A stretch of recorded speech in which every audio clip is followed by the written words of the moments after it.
Ito po ang unang linggo ng 2026. Ang bagong taon ay hindi lamang pagpapalit ng date, kundi ito po ay isang opportunity na binibigay sa atin ng Diyos sa bagong taon kung ano ang dapat natin gawin, kung ano ang dapat natin hindi gawin. Ang bagong taon ay ibinibigay sa atin ng Diyos ng pagkakataon upang siya'y ating paglingkuran, purihin sa magitan nating buhay.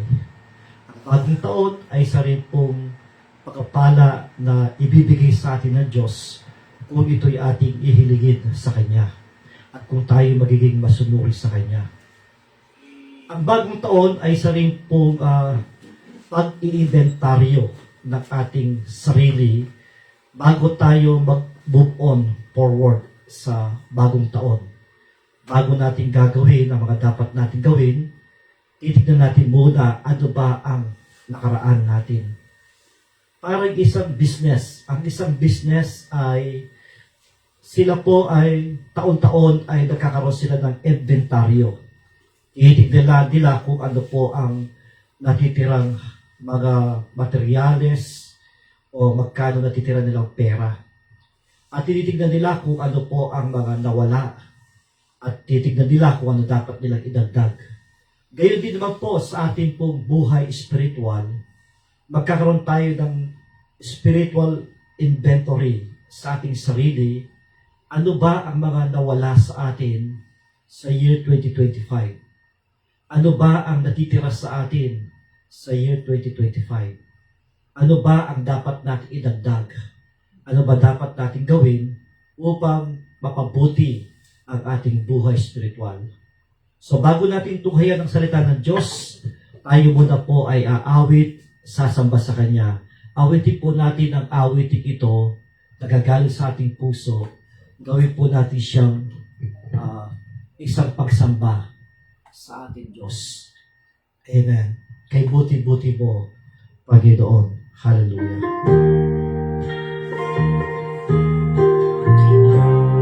Amen.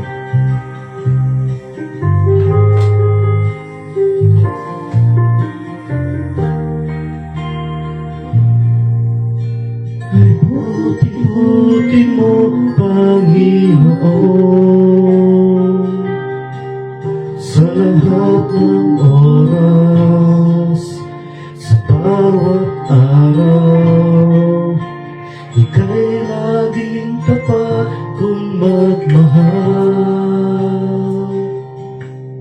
Ang iyong kaawa ay magpawalang hanggan. Pinupuri, sinasamba kita, dakilang Diyos at Panginoon. Tunay ngang ika'y walang katulad, tunay ngang ika'y di nagbabago. Mabuti ang Diyos, nasa amin ay nagmamahal.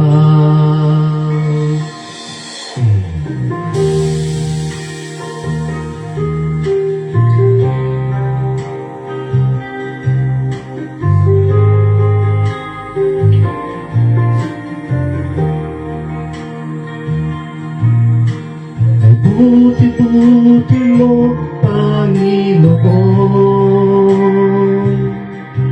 sa lahat ng oras, sa bawat araw, ika'y laging tapat kung magmahal.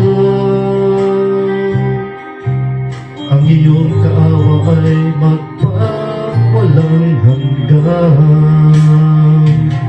Pinupuri, sinasamba kita, dakilang Diyos at Panginoon. Tunay ngang ika'y walang katulad, tunay ngang ika'y di nagbabago. Mabuti ang Diyos, nasa amin ay nagmamahal. Purit, sinasamba kita, dakilang Diyos at Panginoon.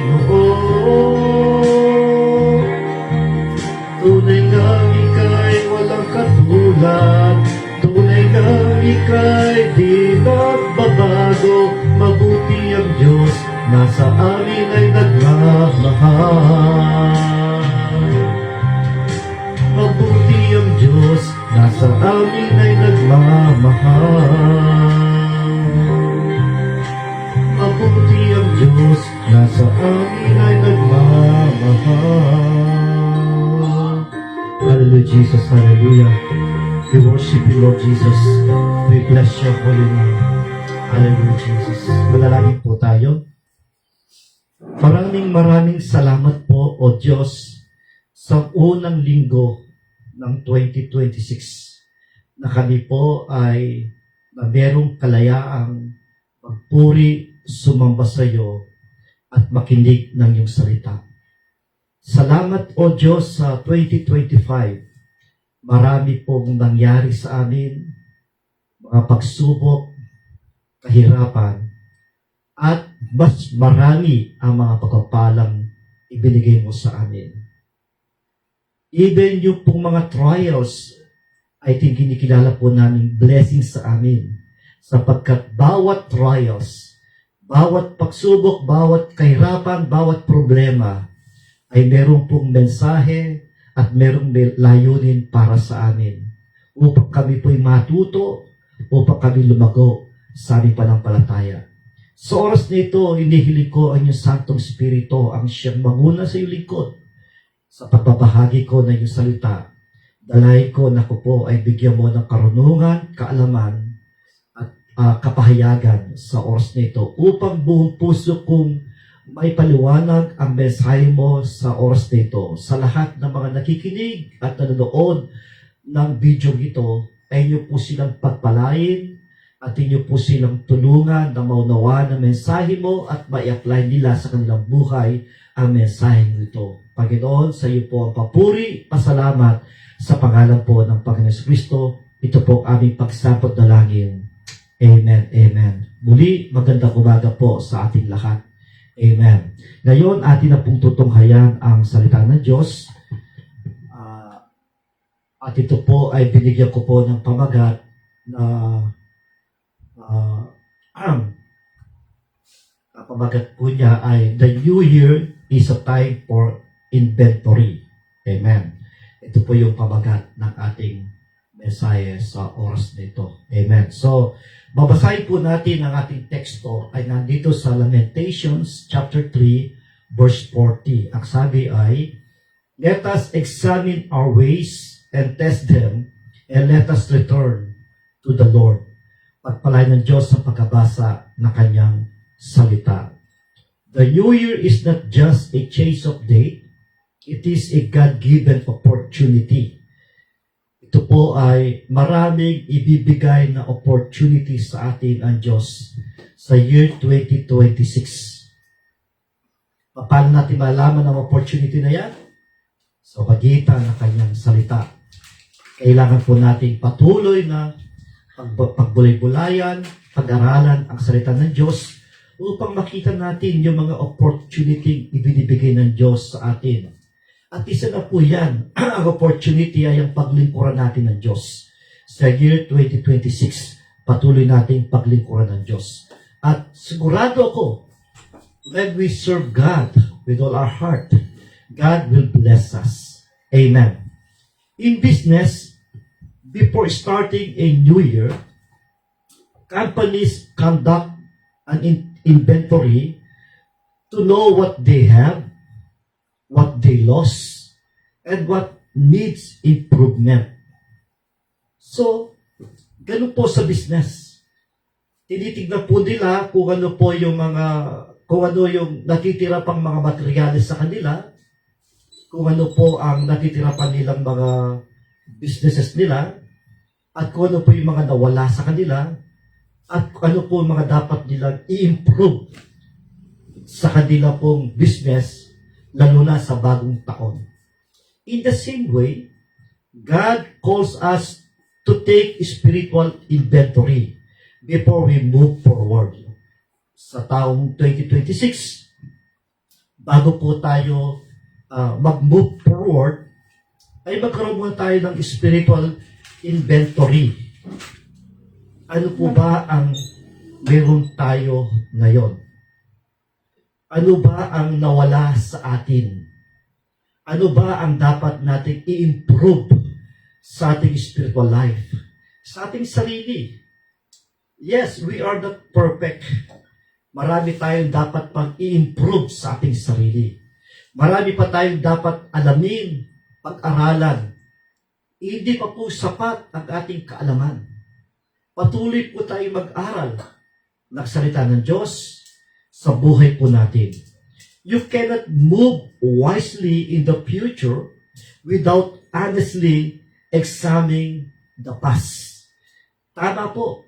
Hindi po tayo move on at hindi nating mag-grab yung mga opportunity darating sa atin sa year 2026 kung hindi po natin titignan ang nakaraan natin, kung ano po ba ang mga dapat nating improve na pumalpak tayo sa year 2025 upang sa year 2026 ay lalo pa nating pagbubutihan ang ating pong paglilingkod sa Diyos, ang ating buhay sa mundo dito. So titignan po natin isa-isa ano ba ang mga dapat nating titignan o inventaryo sa ating sarili. Number 1, take inventory of your spiritual life.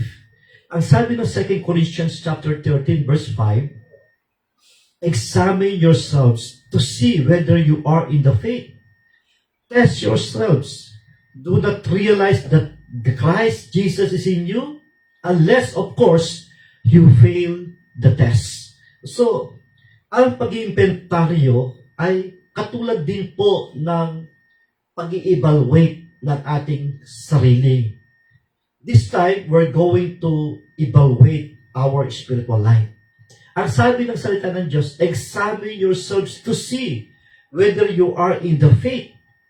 So, titignan natin, ito ba bang nakaraang 2025? Napakaraming problema, napakaraming sufferings, napakaraming trials nating hinarap. May pananampalataya ka pa rin ba sa Diyos? Hindi ka ba nagkaroon ng bitterness sa Diyos? Hindi ka ba nagagalit sa Kanya? Nasa kabila ng iyong paglilingkod sa Kanya, sa kabila ng pagsunod mo sa Kanyang kalooban, ikaw ay dumanas na maraming pagsubok. So, this time, examine yourself.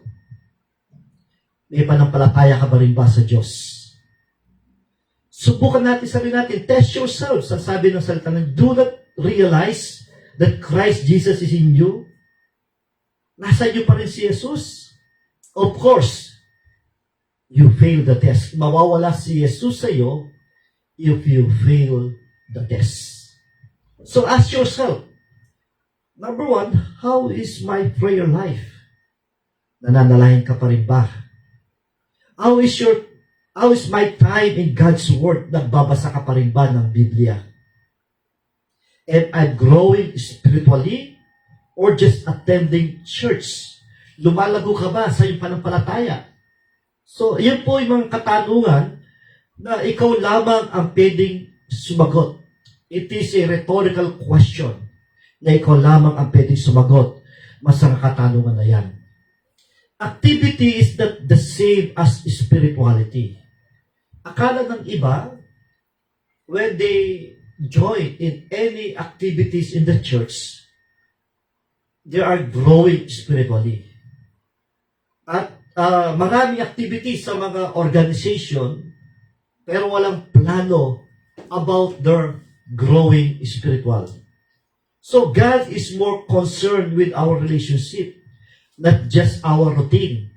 Ang Panginoon ay concerned siya sa relasyon natin sa Kanya.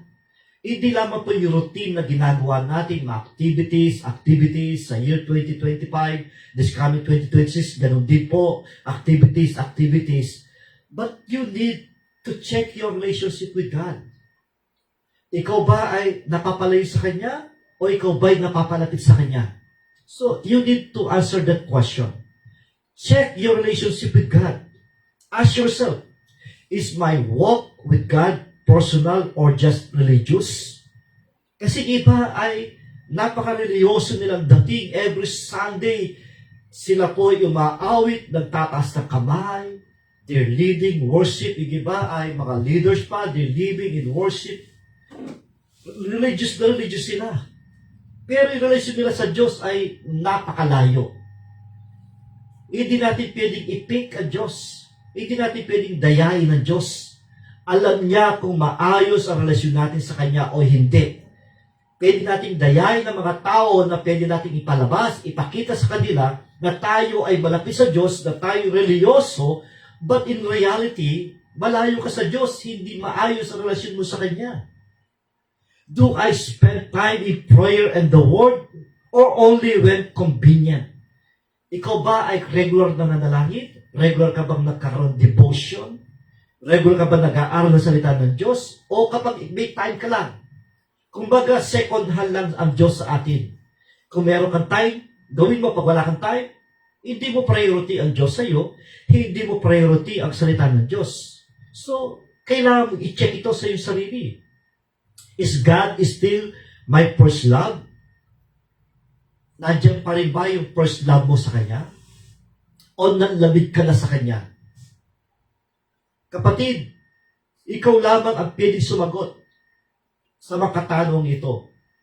So nagkakaroon tayo ng personal evaluation o tinatawag nating personal inventory para sa ating spiritual life. Spiritual inventory begins with intimacy with God. Yung ating pong titignan natin, gaano ka ba kalapit sa Diyos? Nararamdaman mo pa rin ba ang presensya ng Diyos? Nararamdaman mo pa rin ba yung yakap ng Diyos? Examine your character and fruit. Tingnan natin yung ating pagkatao. Ano bang tingin sa atin ng mga tao? Sabi ng Galatians chapter 5, verse 22 to 23, but the fruit of the Spirit is love, joy, peace, forbearance, kindness, goodness, faithfulness, gentleness, and self-control. Against such things, there is no law. So, ito po yung ating basihan ng ating examination about our character. Nandiyan pa rin ba yung love sa atin, yung passion natin sa Diyos? Nandiyan pa rin ba yung passion natin, yung love natin sa paglilingkod sa Kanya? Nandiyan pa rin ba yung joy of salvation mo? Nandiyan pa rin ba yung peace of mind mo? Nandiyan pa rin ba yung kabutihan mo sa tao? At nandiyan ba yung katapatan mo? Kapatid, kailangan natin i-examine ang ating character at yung ating mga bunga sa ating buhay spiritual. Amen. Inventory check tayo. So, ito po yung mga pag-inventory natin. Let us check this. Again, this is a rhetorical question. Ikaw lamang ang pwede sumagot ito. Number 1, am I growing in love, patience, humility, and self-control? Lumalago ba ito sa iyong buhay? Do people see Christ in my attitude and action? Is my life begin spiritual fruit or spiritual excuses?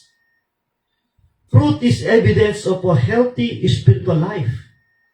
Yung ebidensya ang nagsasalita.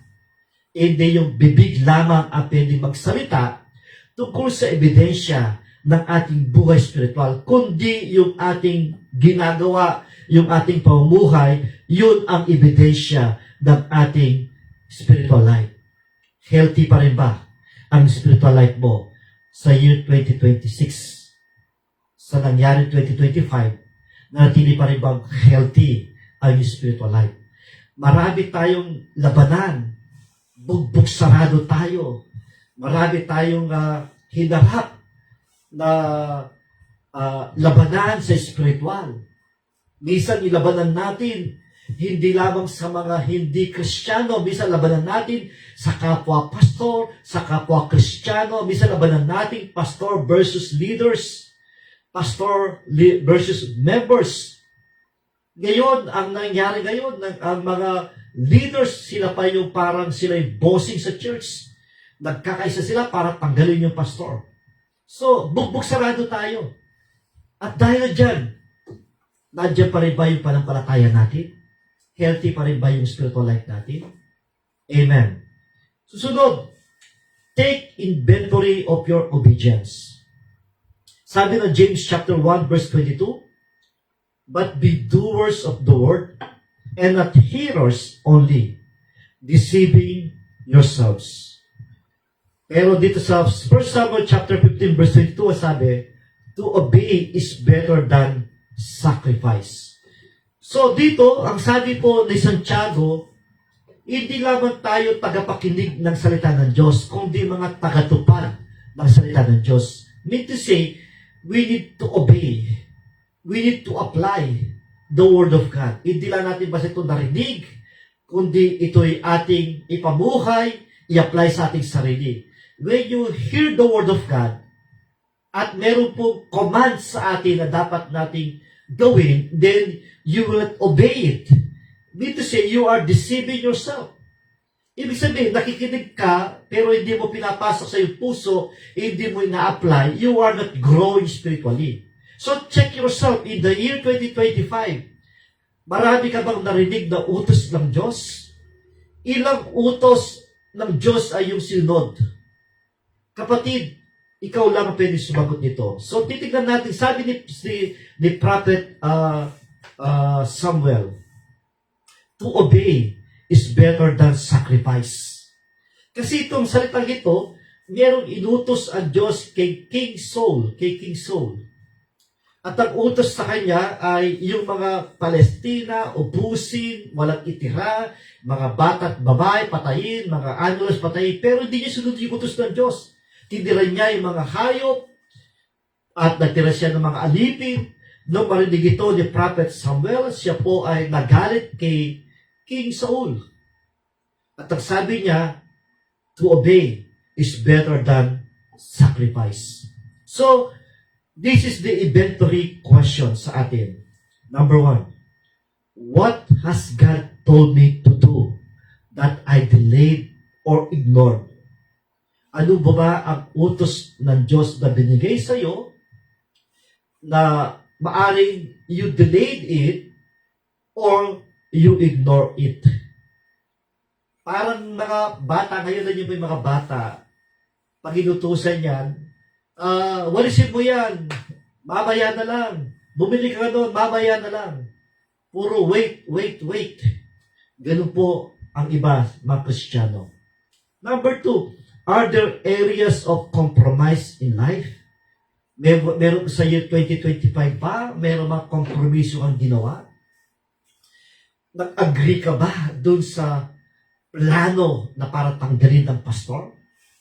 Kayo ba ay nag-usap-usap to remove your pastor, then you agree with that? Alam mo namang mali? O ikaw yung nag-lead sa mga leader to sign, to remove your pastor in the church? Yung ba, alam mo bang mali yun? Masasabi mo bang tama yun? Yung iba, hindi nila alam na mali yun. Pinipilit nilang tinatama yung mali. Kapatid, kahit kailan ang mali ay mali. Kailanman hindi pwedeng maging tama ang mali. At ang tama ay hindi pwedeng maging mali. Kaya po, tignan mo sarili mo. Sa year 2025, this inventory is about 2025.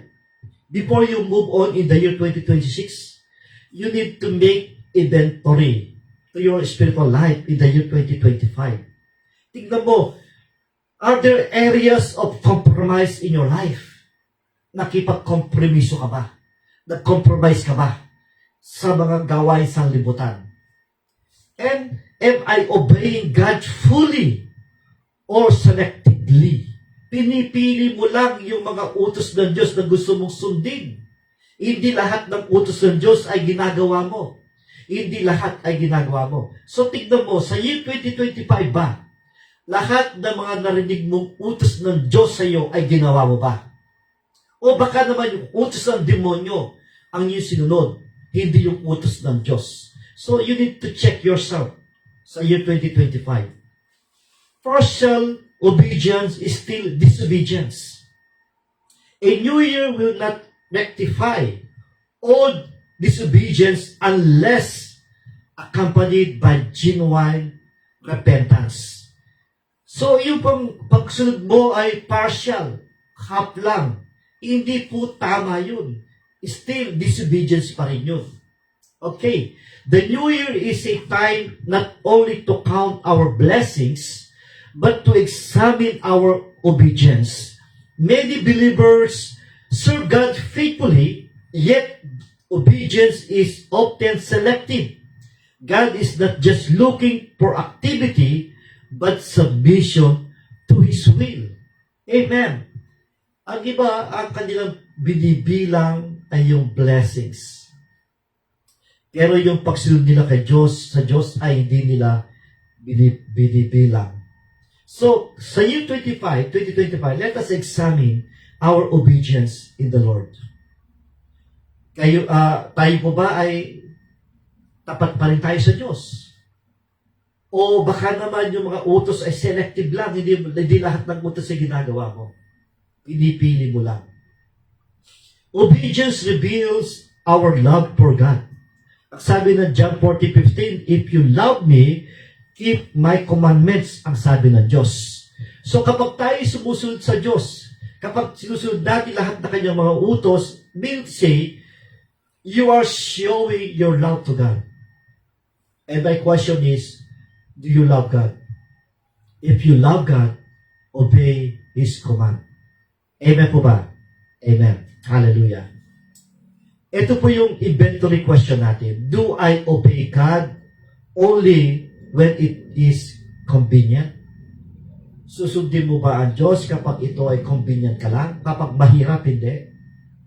Ako, alam niyo po, believe ako sa mga pastor, mga missionary, na kinuusap sila ng Diyos, nang sabi ng Diyos ay, pumunta ka sa isang lugar. Kagaya po, let me use as a testimony and example si Pastora Maribik Kadag. I'm so blessed with this missionary. Pumunta siya sa isang lugar sa Myanmar, sa Cambodia, sa ano na yan. Nung unang marinig ko testimony niya, talagang ang hirap na kanyang kalagayan. Yung pagkain nila, hindi niya kaya kainin. Yung kanilang specialties doon na pagkain, utak ng unggoy. Ang hirap. Pero hindi siya sumuko.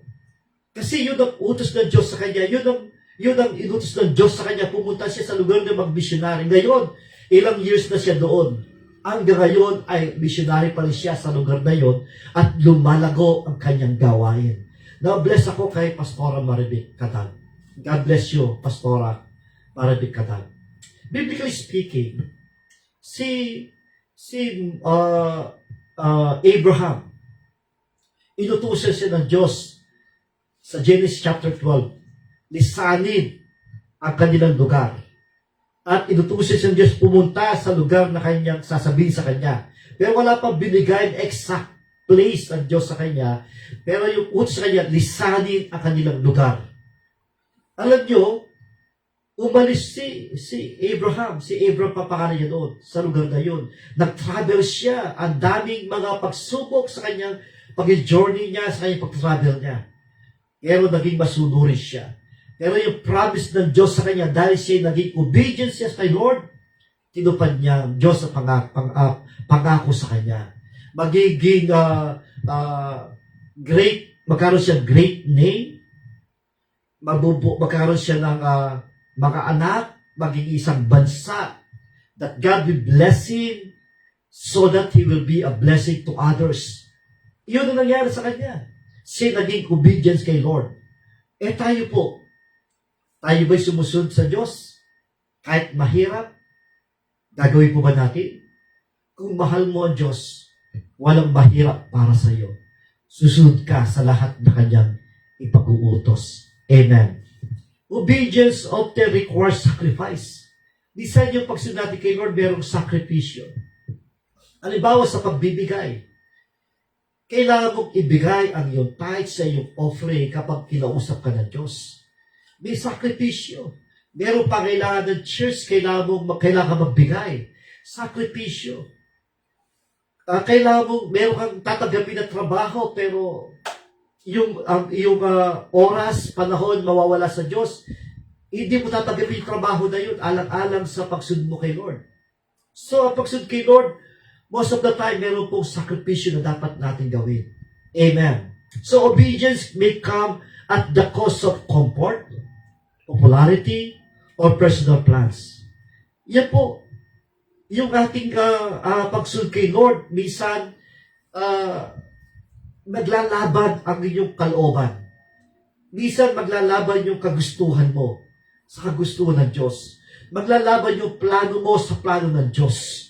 Maglalaban yung comfort mo sa gusto ng Diyos sa iyo. Yung pagiging sikat mo mawawala. So, kailangan mo sundin ang Lord. Hindi lamang sa gusto mo ng blessing, kundi mahal mo siya. At kinikilala mo siyang Diyos siya at makapangyarihan. Siya lumikha sa atin. Siya may alam ng mga bagay sa buhay natin. Kailangan nating sundin at all costs ang utos ng Diyos sa atin. Amen. So, God tests obedience, especially when it is difficult. Susubukan ng Diyos yung ating pagsunod sa Kanya. Let me give you another example.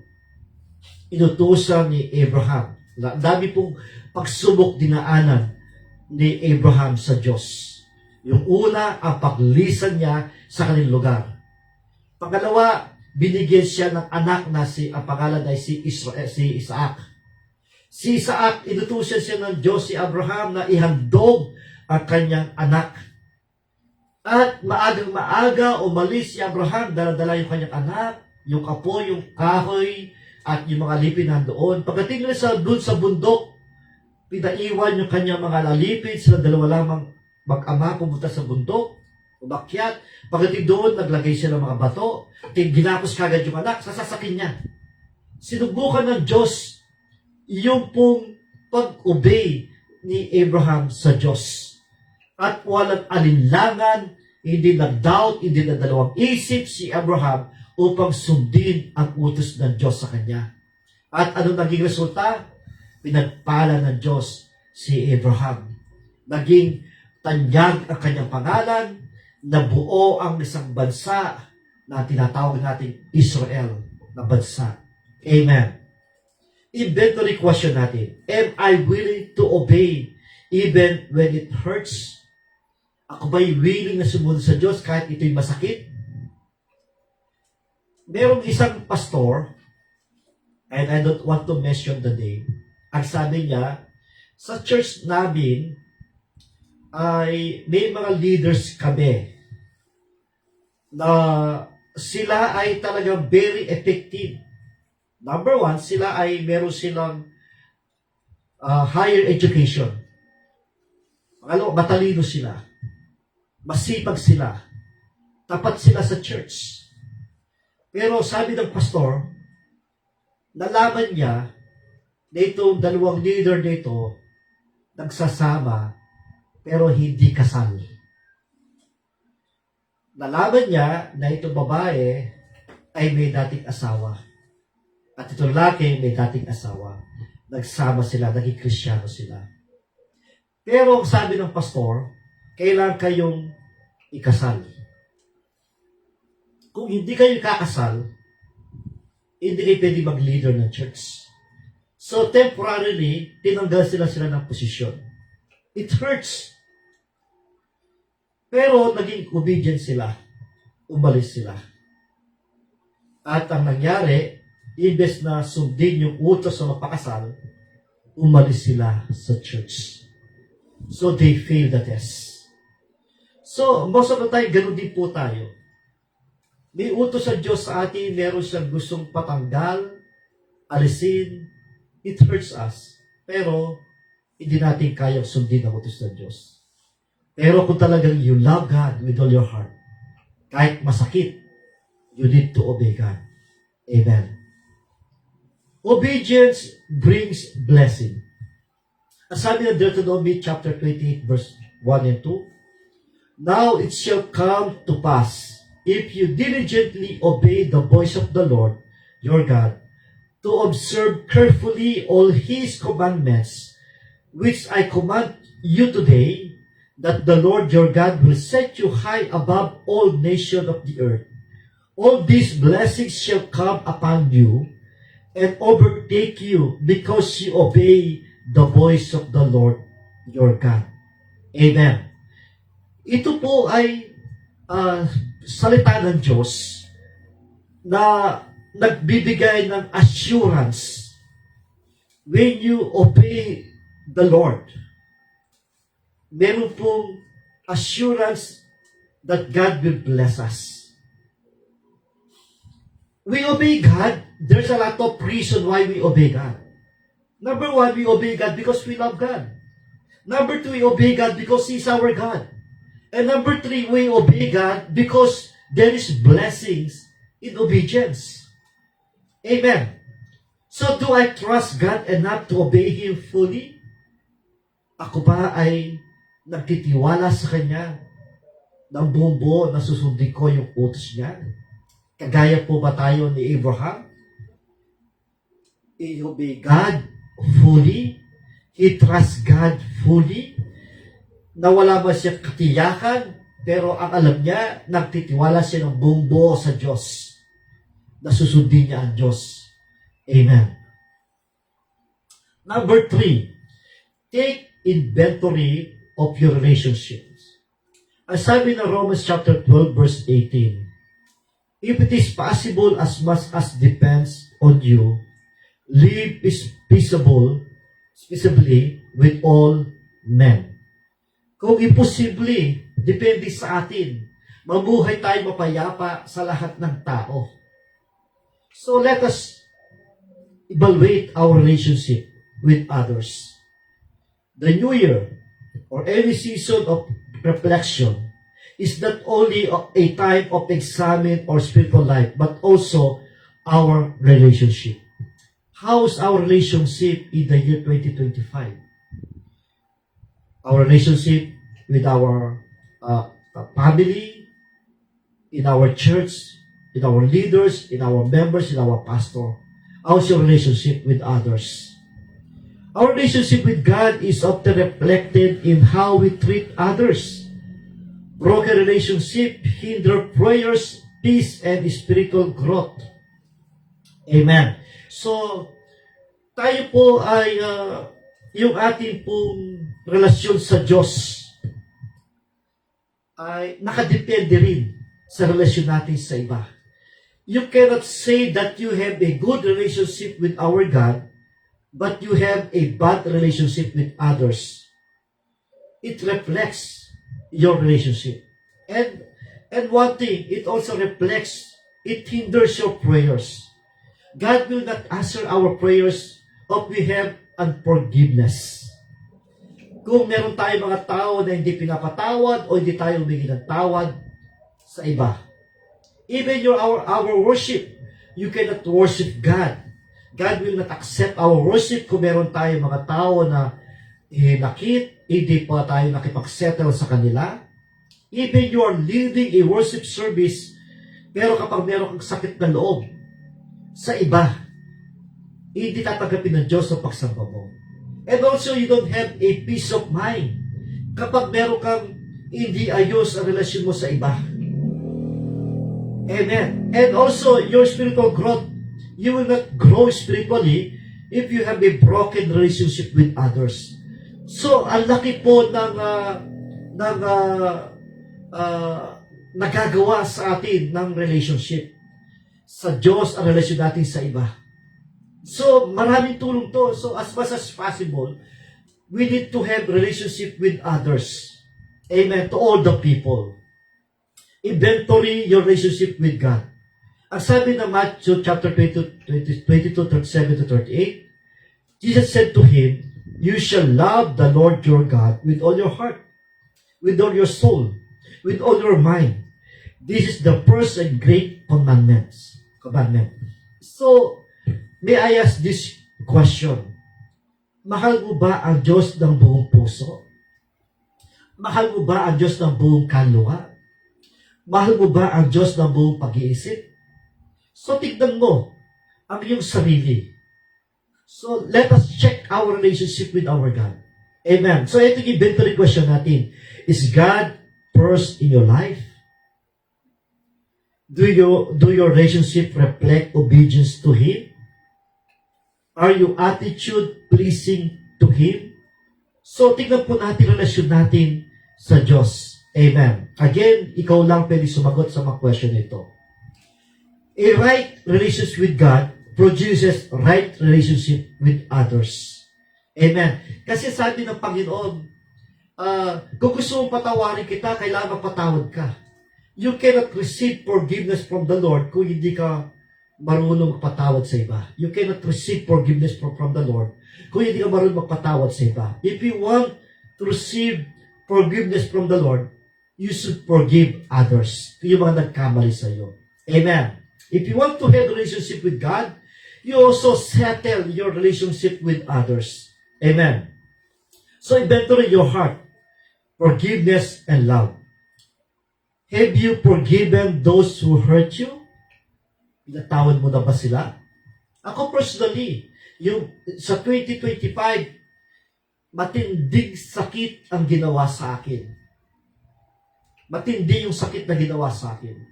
Hindi biro-biro ang ginawa sa akin. It hurts me so much. And I admit, nagkaroon ako ng bitterness. Nagkaroon ako ng plan of yung magiganti. But thank God, bukas pa rin ang aking spiritual mind. Bukas pa rin yung aking spiritual ears from the Lord. God spoke to me na kailangan kong patawarin sila. Even though I ask them that I will forgive them, I tell them I forgive them. But ang reply nila, wala silang ginawang kasalanan sa akin. Yung ginawa nilang tinanggal ako sa ministry ko, wala silang ginawang masama. It hurts me so much. But ang mensahe binigay sa akin, even though they don't ask forgiveness from me, but the message of the Lord came to me, ang sabi ni Lord, nung si Jesus ay nakapako sa krus. At ang reason, yung kasalanan ng tao, dala niya doon sa krus. Yung mga tao kanyang pinagaling, yung kanyang tao mga pinakain, yung mga tao kanyang tinuruan, sila yung sumigaw na crucify Him, ipako sa krus, ipako sa krus. Pero anong sinabi ni Jesus sa krus ng Kalbaryo? Father, forgive them, for they do not know what they are doing. So even though they are not asking forgiveness, and yet Jesus forgive them.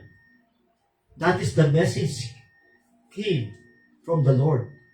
Even though they will not ask forgiveness sa ginawa nila sa akin, they hurt me so much. Tinanggal nila ako sa lahat ng ministry ko. Na kung saan minahal ko, tinodo ko sarili ko, I give my life, I give my time. Tinanggal nila ako. Ang sakit. And wala akong narinig sa kanila ni isa man na humingi ng tawad. Ako, I ask forgiveness to them. Pero hindi sila nag-reply. Sino ngayon ang tama? Sino ngayon ang mali?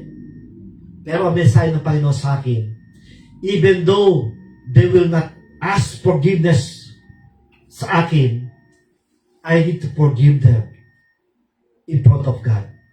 So in my prayer, I cried out. Yung unang taon na yun, yung taon na yun, I cry every night. Ang sakit, iyak ako ng iyak. Hindi ako pwedeng magiganti because sabi ni Lord, huwag kang magiganti at magiganti para sa iyo. Iyak ako ng iyak. Ang sakit. But I need to forgive them. Pinatawad ko na sila sa harapan ng Diyos. Kahit hindi sila humingi ng tawad sa akin, pinapatawad ko sila. At ako pa ngayon ang nag-reach out sa kanila. And they don't reach out me. Hindi nila ako reach out. ako nag-reach out sa kanila. So, itong 2025, inventory your heart. Nagpatawad ka ba? Nagmahal ka ba? Yes, nagpatawad na ako. Nagmahal ako. And I need to move on. Kung nandun pa rin po yung hindi ko sila pinatawad, hindi ko na itutuloy paglipod kay Lord. I forgive them. Nagsimula yung pagbibigay ko ng forgiveness sa kanila nung nagsimula na akong mag-live streaming. Ito po ngayon ang bagong ministry na binigay sa akin ni Lord ay ang mangaral sa Facebook, sa YouTube. And I hope marami po ma-bless. Amen. So, pangalawa, this is a better question. Have you forgiven those who hurt you? Are you holding grudges sa kanila? Meron ka bang inahawa ka pang hinakit sa kanila? Do you love unconditionally? Minamahal mo sila na walang condition? Unforgiveness poisons the heart and blocks spiritual growth. Amen. So, yung pong hindi ka nagpapatawad, ito po'y isang lason sa puso natin. Kung hindi ka nagpapatawad, binablock mo yung paglago mo sa yung spiritual life. So, you need to forgive. Naging message ko na po ito about forgiveness, the importance of forgiveness. Napakalaga po na tayo magpatawad. So, kung meron ka pang hindi pinapatawad sa year 2025, brother and sister, you should forgive them. Ihingi man sila ng tawad sa iyo o hindi, you need to forgive them in front of God. Sa harapan ng Diyos, patawarin mo na sila. Para luminis sa iyong konsensya, luminis ka sa harapan ng Diyos. Para makapag-move on ka. Para ikaw lumago sa iyong panampalataya. Para luminis sa iyong konsensya, you should forgive them. Tanggalin mo na yung hinakit. Tanggalin mo na yung bitterness sa kanila. Kailangan mo na mag-move on sa year 2026. Amen. Conclusion na po tayo. The new year is not about making resolution, but about making evaluations. Itong bagong taon is not about resolution. Diba, marami po sinusulat pa nila, ang new resolution ko, magda-diet na ako. Tapos di ba natutupad? Tatanggalin ko na yung mga bisyo, hindi ba natutupad? Magbabago na ako, hindi natutupad. Paano mo magagawa ang pagbabago? Paano ka makapag-move sa bagong taon? Kung sa year 2025 ay hindi ka nagkaroon ng evaluation. So, titignan mo ang sarili mo. Ano ba ang nangyari sa 2025? May mga tao ba na hindi ko pa pinapatawad? Patawarin mo na sila. May mga tao na may sama kang loob, tanggalin mo na yung kapatid. May mga bitterness ka, tanggalin mo na yung kapatid. Bagong taon na, bagong opportunity, bagong blessing, ang ibibigay ng Diyos sa atin. Amen. Ang sabi ng Psalms 139 verse 20-24, Search me, O God, and know my heart. Try me, and know my anxieties, and see if there is any wicked way in me. So ito yung prayer ni David. Siya mismo sa prayer niya, Search me, O God, and know my heart. So gawin natin prayer ito. Lord, salisikin mo ang buhay ko, ang puso ko. Alam mo kung anong ginawa ko. And then, God will reveal to you. And then, start asking forgiveness from the Lord. And then, start to correct yourself. Start to align your life. Start to align your spiritual life. Start to align your relationship with God. Amen. Then, matatanggal po yung mga block na yan, mga hindrances na yan, to receive blessing from the Lord in the year 2026. Amen. And lead me in the way everlasting, sabi niya. Before you ask God to bless your future, ask Him to search your heart. Yes, bago mo ligin, Lord, bless me in the year 2026, but you need to ask, Lord, search my heart. kung ano po yung mga nagawa kasalanan, pagkakamali, pagkukulang, please forgive me. Yung dapat natin gawin. Amen. So ito po yung pinaka-outline natin. The new year is a time for inventory. So anong inventory natin? Take inventory of your spiritual life. Take inventory of your obedience. Take inventory of your relationships. Amen. Sana kayo po ay napagpala sa mensahe nito, o maaring kayo po ay kinausap ng Diyos sa mensahe nito, o maaring kayo po ay na-correct sa mensahe nito, o maaring kayo ay nasaktan sa mensahe nito because it hurts you. Kapatid, hindi ito, ang mensahe nito, hindi po ito intention para saktan ka. Maaring nasaktan ka sa mensahe ito, pero intention nito para hipuin ng Diyos ang puso mo to align your spiritual life. Walang personalan dito. Yung mga nangyari sa akin ay sinasabi ko lang sa inyo mula sa puso ko yung nangyari sa akin sa 2025. Hindi ko ba pwedeng sabihin na ayaw ko maging hipokrito na ito 2025 ay hindi na ako nasaktan. Nasaktan talaga ako. Inaamin ko lahat ng mga pagkakamali ko and I ask forgiveness sa mga tao na ako nagkamali but wala silang reply. And I tell them that I will forgive them pero hindi sila, ang sagot nila wala daw sila ginawang kasalanan sa akin. God knows everything. Kung gusto mo makapag-move on sa year 2026, you need to ask forgiveness and you need to forgive others. You need to have inventory to yourself, to your spiritual life, to your obedience, and to your relationship. Amen. So maraming salamat po sa mensahe ng Diyos. Ito'y isang pagpapala po sa atin. Maraming salamat po sa mga nakikinig. Si Jamaica Nukid, salamat. Kay Pastor Edwin, salamat po. Alam ko may service kayo pero maaaring tumingin ka sa live streaming ko. God bless you po. At sa mga iba pang makikinig pa dito, manonood pa dito ng maybe sa replay na po. Sa mga kapatid ko, sila Leia, sila Ate Sally, Sachi ko, pamangkin ko, mga anak niya, yung si Ate Mirna, lahat ng mga kapatid ko na nanonood, yung mga kaibigan ko, yung mga pastors na manonood pa dito. God bless you. Hindi ko na makikita yung mga pangalan nyo, pero I believe, kasi nakita ko sa mga previous live streaming ko, umaabot po ng mga 300, 400, 500 yung mga viewers ko.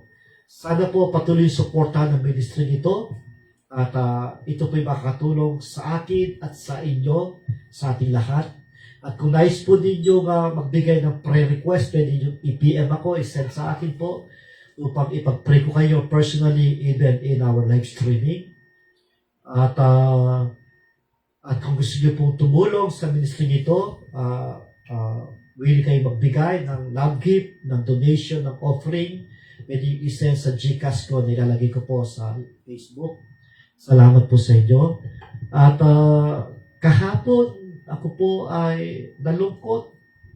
May tumawag sa akin yung best friend ng anak ko, si Absidi, ay pinapunta ako sa ospital kasi yung anak niya ay pinanganak niya na kulang sa buwan.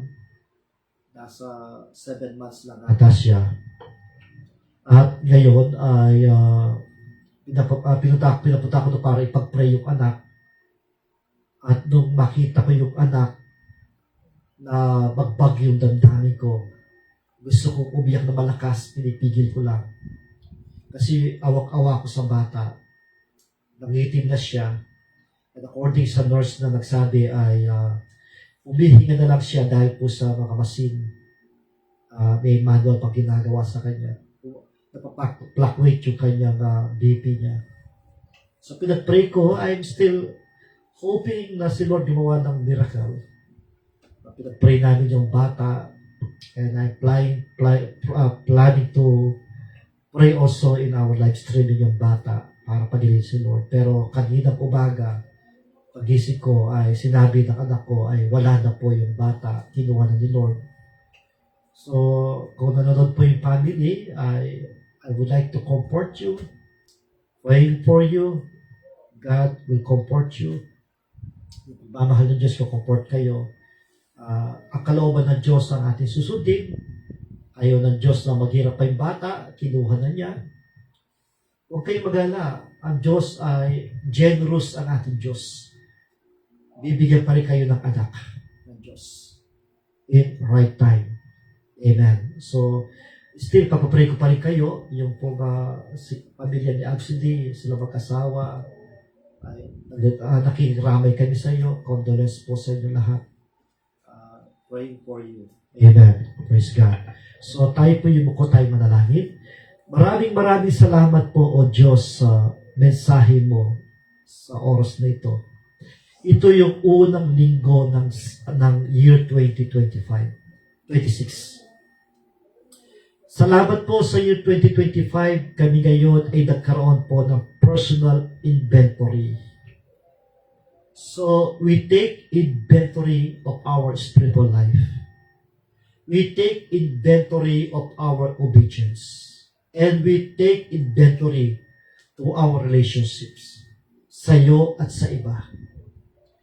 Panginoon, ang mga kasagutan na mga katanungan na binigay mo sa amin sa mensahe nito, sa mga nakikinig sa amin na nandito, ikaw ang nakakalam ng mga tunay na sagot namin. Sa oras dito, inaami po namin sa year 2025, marami nangyari. Personally, ako po ang inyong lingkod. Maraming hirap, sakit ang dinanas ko sa year 2025. Katatapos ng January, ng 30, ang pagpasok ng February pa lamang niya, year 2025, nagsimula na yung sama ng loob, sakit ng loob, sakit ng damdamin, sa ginawa sa akin, sa kabila ng ibinigay ko yung oras ko, panahon ko to establish the organization, to establish a Bible school, to establish my pioneering church, and yet, sa isang bigla akong disconnect. Ikaw ang nakakalam sa mga tunay na dahilan. Kung ako'y nagkamali, actually, kung nagkamali, humingi na akong tawad, but they don't reply. And I forgive them, pero sagot nila ay wala silang ginawang mali. You know the truth, O Lord. And I don't need to revenge. You promise you will avenge for me. Panginoon, sinusuko ko sa inyo lahat ng ito. Yung sama ng loob, yung sakit na ginawa sa akin, I surrender to you everything, O God. I forgive them in front of you. I hope and pray that someday they will ask forgiveness from me, and they will say they forgive me also. To have a good relationship. Pero for now, in year 2025, I take inventory to my spiritual life. I need to move on. I need to obey you. I need to have a good relationship with them. I need to reach them. Kailangan ko po silang i-reach out. Kailangan ko po ayusin relationship sa kanila. Lord, salamat po sa mensahe ito. Naway, hindi lamang ito para sa akin, para din sa mga nakikinig, para din sa mga nanonood dito. Tulungan mo sila magkaroon ng personal inventory sa kanilang spiritual life. Lord, salamat po. At dinadalahin ko sa iyo itong si Absidy, ang asawa niya, kanyang pamilya. Kami po ay nakikidalamhati sa kanila sa pagpanaw na kanilang kauna-unang anak. Lord, dalahin ko, i-comfort mo ang pamilya nito. Yakapin mo sila. Give them assurance na meron ka pang ibibigay na regalo sa kanila. Bless them. And provide mo lahat na kanilang gastusin sa hospital. Sila po'y dinadalahin ko sa iyo sa pangalan po ng Panginoon Kristo. At kung meron man po mga tao na may sakit na nanonood dito, Lord, pagalingin mo sila in the name of Jesus. At kung meron po mga relasyon na hindi ayos, ayusin mo relasyon nila. Kung meron mga problema, ikaw bigyan ng solusyon sa problema nila. Panginoon, dalayan ko po sa year 2026, we will grab all the opportunity na bibigay mo sa amin. May mga blessing ka na kailangan para sa amin. I pray that you will open doors for your servant to start a new church, to pioneering a new church, to have another ministry. Lord, use me, guide me, lead me. Panginoon, maraming salamat po. Continue to bless my family. Yung mga anak ko, ang wife ko, bless niyo po lahat sila. Bless niyo po kami. Continue to provide our needs. Wala po akong regular income, wala akong nagkuhan ng income, pero nagkitiwala kami sa iyo. Sa year 2025, hindi ka nagkulang, hindi kami nagutom. Lahat ng bills namin, nabayaran po namin sa biyayang blessing binigay mo sa amin. Naniwala kami sa year 2026, patuloy mo kayong pagpapalain, patuloy mo ipoprovide lahat ng kayong pangailangan namin. Maraming salamat po. Let your will be done in our lives in the year 2026. And we give you all the glory, honor, and praise. In Jesus' name we pray. Amen, amen. Maraming salamat po. God bless you po. Amen. Thank you. God bless you po.